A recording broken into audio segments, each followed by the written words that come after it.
السلام عليكم. اليوم راح اقدم طريقة عمل حشوة الفطائر بالدجاج. المواد اللي راح استخدمها 2 صدر دجاج، 4 الوان من الفلفل البارد من كل لون، نص فلفلة مفرومة ناعم، بصلة صغيرة الحجم مفرومة ناعم، نص كوب صلصة المعجون، ملعقة كوب ملح، 2 فص ثوم مهروسين، ملعقة اكل بهارات مال دجاج، نص ملعقة كوب كمون، ربع ملعقة كوب فلفل احمر حار، زيت فلفل اسود. هسه راح اضيف الزيت. اول شي راح اضيف البصل. بعد ما ضفت البصل راح اضيف الثوم. بعد ما ضفت الثوم راح اضيف الفلفل.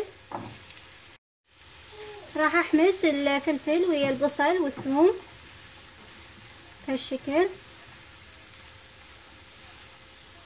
بعد ما حمست الفلفل ويا البصل والثوم راح اضيف الدجاج. طبعا هنا الدجاج اني سالكته وفرمته بهالشكل هذا. ما حمست الدجاج ويا باقي المواد لمدة دقيقتين راح اضيف الملح والبهارات.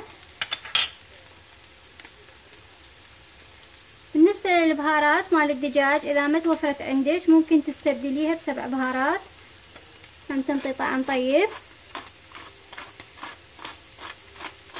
فلفل اسود. راح احمس هاي المواد قبل ما اضيف الصلصة مال المعجون. بعد ما حمسته لمدة دقيقتين المواد راح اضيف صلصة المعجون. بعد ما ضفت صلصة المعجون راح اخلط المواد بالشكل هذا واحمسها.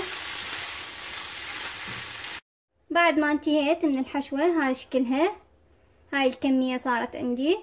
الحشوة هنا من ضفت لها ربع ملعقة كوب فلفل احمر حار، هاي النوعية، هذا يكون حار جدا. هاي شكله.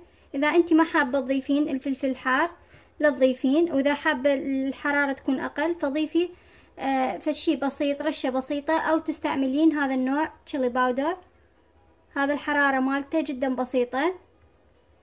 هذا الشي اختياري الفلفل الحار. هذا شكلها، ان شاء الله تنال اعجابكم والف عافية.